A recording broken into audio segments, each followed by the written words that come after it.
Assalamu alaikum ورحمة وبركاته. It means peace and blessings of God to each and every one of you.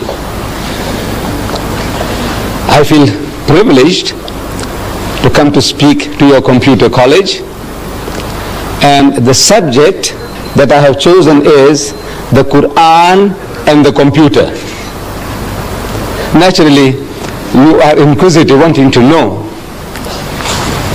that this book of Islam, the Holy Quran, which was revealed 1,400 years ago, did it have anything to say about the computer? Mr. Deidat, you ask, how do you fit in the Quran with the computer? I said, you see, for a long time I myself didn't see it. I have been reading the Quran in a translation form like this one, the Arabic text with the translation, and I have been reading verses and they gave me some faint idea, but I didn't have a very clear picture until about 1975. How did it come about that I can see this relationship between the Quran and the computer? In 1975, I get a phone call from Zambia telling me that 8 tickets are waiting for me at the South African Airways. I must go and pick them up to visit Zambia on a lecture tour. So I rushed down to the center in Aliwal Street and Smith Street corner, South African Airways, and I go to the man at the reception and I tell him that I have had a phone call from Lusaka, Zambia, telling me that an air ticket is waiting for me. I have come to pick it up. And I know what I was expecting. I was expecting a booklet, coupons. You know what air tickets look like? Those coupons. So I was expecting such a thing like that. So I asked him that, look, I have come for it. So he tells me, he said, see one of these ladies. About a dozen of them were seated in a semicircular form with those terminals, visual terminals. So, see one of these ladies there. How can you see one of those ladies? To me, only one person out of the lot might have my tickets. I know what tickets look like. So I'm asking him, which one? So the way the guy flings his hands, you know, and he tells me, like any one of them. I said, look, I'm speaking so nicely to the man. Why should he be so impolite? Is it because he's a white man and I'm an Indian? But I had no alternative. The way he directed me, I had to go. The first lady I saw was doing nothing. She was sitting at the terminal. I go up to her. I said, excuse me, madam, I have had a phone call from Lusaka and they tell me that there is an air ticket waiting for me. I have come to pick it up. She asked me, what's your name? So I tell her, my name is Ahmad Deidat. She says, spell it. So I started spelling it, A-H-M-E-D, Ahmad, D-E-E-D-A-T, Deidat. While I am spelling, she is typing on the keyboard before her. She said, yes. In other words, that means she's got it. Yes, so what now? So I said, you see, I want to go from Durban to Johannesburg in the evening, on a Tuesday evening. What have you got for me? What can I do? What arrangements? She said, well, there is one at 6 p.m. I said, right, that suits me fine. Can you book me on? She said, yes, yes. It's done. So I tell her, you see, on Wednesday now, the next day, I want to reach Lusaka at 3 o'clock in the afternoon. That's what my hosts in Zambia told me. I must arrive there at 3 o'clock in the afternoon. I want to be there at 3 o'clock. Now, what arrangements can you make for that? So she typed again on the keyboard, and she's asking me, do you want to go through Maputo or through Gaborone? I said, look, it doesn't matter as long as I'm in Lusaka at 3 p.m. So she types again, and she said, you see, you are booked on Zambian Airlines, and the other plane to transfer this ticket to another we have to contact Zambian Airlines. And there is a national holiday in Zambia today, so we can't contact Zambian Airlines. So please come tomorrow. And you can imagine my disappointment walking from near the mosque Madrasa Arcade to Smith Street and expecting the ticket in my hands, that it was almost within my reach, but not within my grasp. Disappointed. Come tomorrow. So I'm asking the lady, I says, Madam, where did you get all this information from? So she tells me this is from the head computer in Johannesburg. I said, you know, when you were trying to book me in at the 6 o'clock flight, suppose there was only one seat left, and there were more than one of these terminals might have been trying to get the ticket. What happens then? He said, no, the first one within the second, he gets ahead, he gets a ticket, and the rest is blank. How does this happen? He said, you see, every computer in the country which is connected to the head computer has access to that knowledge. The head computer in Johannesburg. Everyone with this terminal has access to that. I said, I see. And I came out, walking back to my offices in Madrasa Arcade. While I'm walking back, the thought occurs to me that this is how this Quran was revealed. This Quran. And verse from the Quran, from the 85th chapter, the last verses 21 and 23, the last verses, tells me, بَلْ هُوَ قُرْآنٌ مَجِيدٌ فِي لَوْحٍ مَحْفُوظٍ. That nay, this is inscribed in the glorious Quran from a tablet preserved. From a preserved tablet.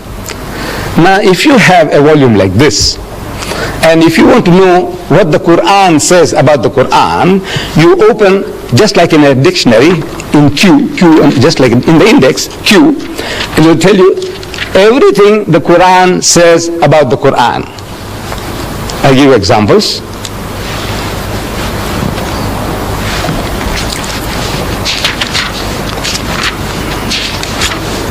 Quran, the divisions of the Quran, how it's divided into chapters and verses. Inspired message cannot be produced by other than divine agency. Verses, fundamental and allegorical, these are different topics. God is witness to the Quran. God's revelation, the Quran. Follow it and do right, the Quran. Respect and attention due to it. Book of wisdom, the Quran. It's in Arabic, the Quran. Described, and on and on and on. What does the Quran say about the Quran? The last subject in this index on the on the Quran, it says the tablet preserved.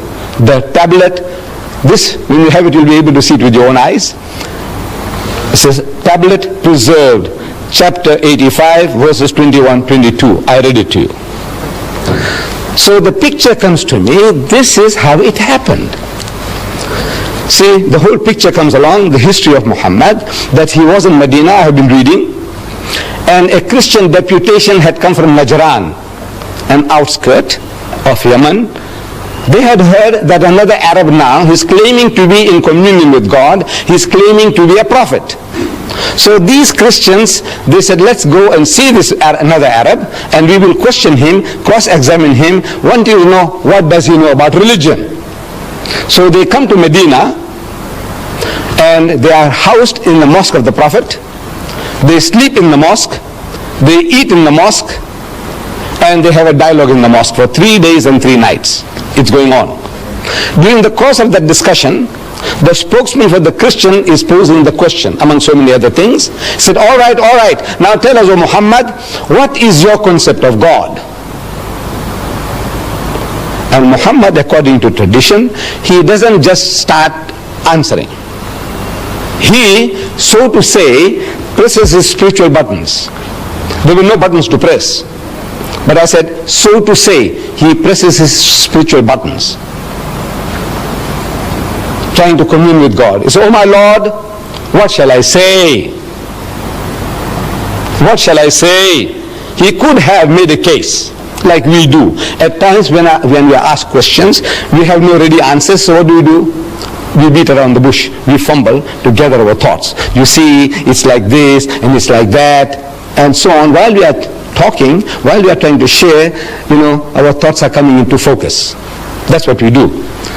If I were to ask you, my children, what is 6 times 6? Immediate answer. I take it. 36. 6 6 36. I say, what is 12 times 12? You say 144. Because you have a ready answer.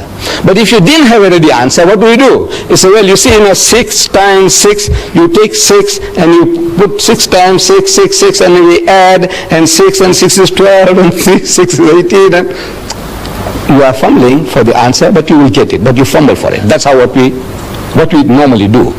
Muhammad doesn't do that. He could have said, you see, our concept of God is almost identical to yours. You see, you believe in the God of Abraham and the God of Moses and the God of... He said, well, we also believe... This is how we all talk. That's how we talk. Not so Muhammad. He's asked a question and he must get it from the highest authority, from the head computer. So what he does, he presses spiritual buttons and comes the answer through his mouth. He is the end terminal. Every prophet of God is an end terminal of that head computer, the knowledge of God. If you are that, you have access to that computer, the head computer, and you have a problem, and you commune, say, oh my Lord, what shall I say? He said, tell them, Moses was told, tell them, thou shalt not commit adultery, thou shalt not covet thy neighbor's wife, thou shalt not steal, thou shalt not kill. So he's telling them, from the head computer, whatever knowledge is given, the prophet of God, the man of God, he articulates them. So he wants to know, what shall I say? Comes the answer. You see it in the 112th chapter of the Quran. Amazing. You open the chapter, it begins. Qul huwa Allahu ahad. Say, he is God the one and only. Allahu samad, God the eternal absolute. Lam yalid wa lam yulad. He does not beget and is not begotten. Wa lam yakun lahu kufuwan ahad. And there's nothing like unto him. Finish. Whole chapter is finished. 4 verses. And back to normal. He said, you see, this is our concept of God. When he spoke, while he was speaking, the normal discussion was on a different level of speech. Now, when he's uttering those words, he's on a different level. قُلْ هُوَ اللَّهُ أَحَدٌ اللَّهُ الصَّمَدُ لَمْ يَلِدْ وَلَمْ يُولَدْ وَلَمْ يَكُنْ لَهُ كُفُوًا أَحَدٌ. And back to normal. He said, you see, this is our... Where did he get it from? He's asking. Oh my Lord. Nobody heard him. Nobody heard him say that. But he's asking, what shall I say? Comes the answer. I want you to see it in this book. It starts, say, he is God the one and only. So why say? A chapter begins, say, he is God the one and only. Why say? Because asked, what shall I say? Comes the answer, say, he is God the one and only. Now, this is how every verse of the Quran was revealed to the Holy Prophet Muhammad according to his needs from the head computer. He is the end terminal. As I said and I repeat, every prophet of God, every true messenger of God is that end terminal. We are not. We haven't got that facility to make a direct contact with the head computer. Now this preserved tablet, what is a tablet? To me, that screen is a tablet, a visual screen. Your blackboard is a tablet. Your whiteboard or your green board, on which you write, is a tablet. Your computer chip is a tablet.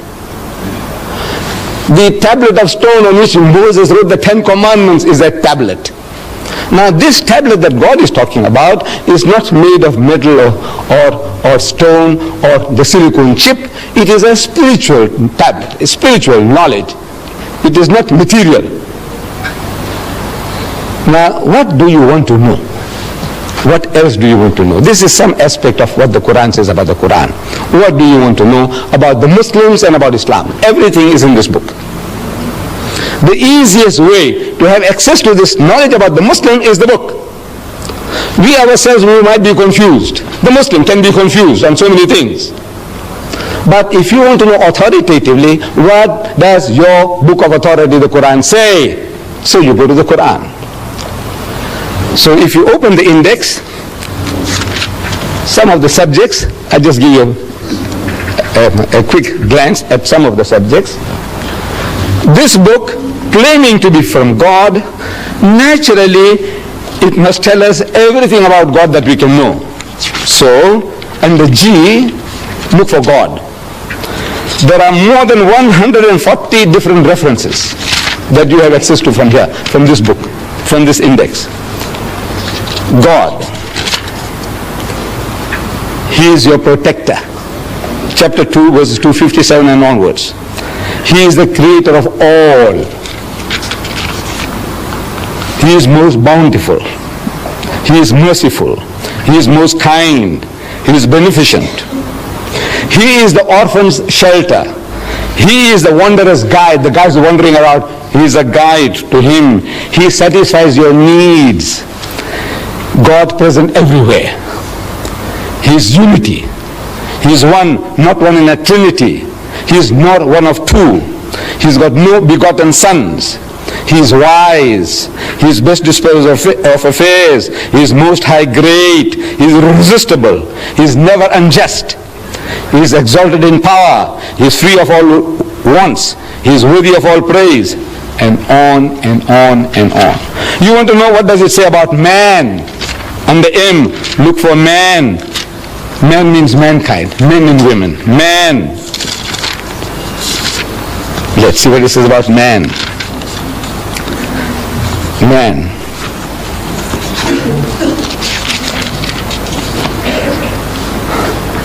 He is tested by God. He is being tested by God. In your behavior, what are you doing? How your mind is working. What you do. Things men covet. Things that men love most. And here, I might ask you, here, man as a male, I want you to tell me, if you can, what does he covet most? What does he love most? What does he want most?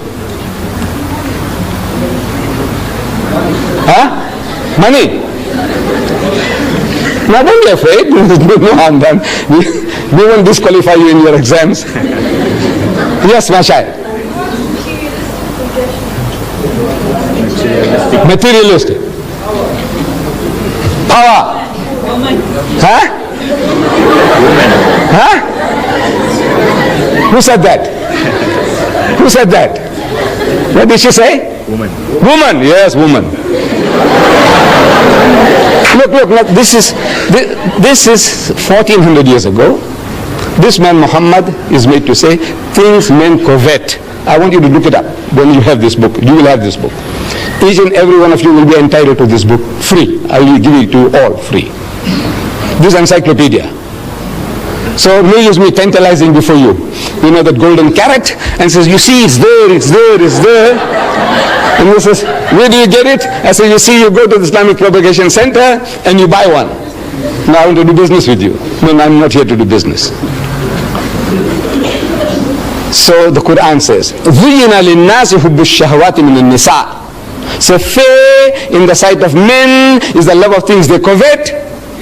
Number one, مِنَ النِّسَاءِ, of women. وَالْبَنِينَ, then your offspring, your children. وَالْقَنَاطِيرِ الْمُقَنْطَرَةِ مِنَ الذَّهَبِ وَالْفِضَّةِ, and hoarded heaps of gold and silver, and wealthy land, and horses branded for excellence. These are the good things of this world's life, says the Quran. But the nearness to God is the best of goals to strive for. Number one, the greatest distraction for man is woman.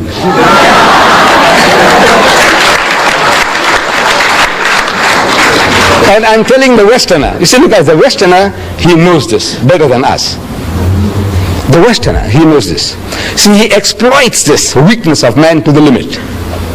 Lucien Motors in Smith Street, Durban, they advertise second-hand trucks. But on the trucks that they advertise, there's a woman in the bikini on top of the truck. G Knots, they were in Field Street before, they've gone to North Dean now. G Knots, they sell farm implements, but on the tractors that they advertise, there's a woman in the bikini on top of the tractor. I'm asking, what has a woman in the bikini got to do with a second-hand truck or with a tractor? Now you tell me. Except the man. You know, he will be enticed to read. He'll be enticed to read because of the woman in the bikini. He wants to know now what about her? So he reads about the tractor, he reads about second-hand trucks because of the woman in the bikini. Then BMW has beaten the lot. It's a motor car, from my understanding, a little better than the Mercedes-Benz. I have had my Volkswagen Beetle 4 times over. You know, I had the first one, 120,000 miles I did, and then next one and next one. Now they don't produce them anymore, those Beetles, you know. Now I had to buy a Golf. First Golf finished, then I had to buy a second Golf, and I got my second or third one now. I'm still not in the market for a BMW. I don't know about you, Mr. Maharaj, Natal Computer College. So, but I see the advert in our daily news, our local paper. BMW motor car, advertised. A picture of the BMW motor car. In front of the motor car, there's a woman in the skimpiest of bikini, what you call the tanga, you know, the G-string.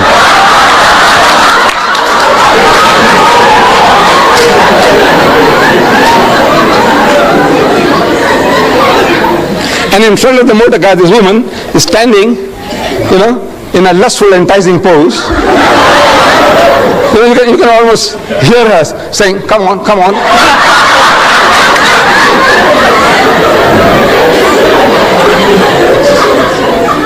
And it is written at the bottom, test drive her now. Who? The woman of the car. Who? Now you see what? I said I'm not in the market for it, but I had to read it. I had to read it.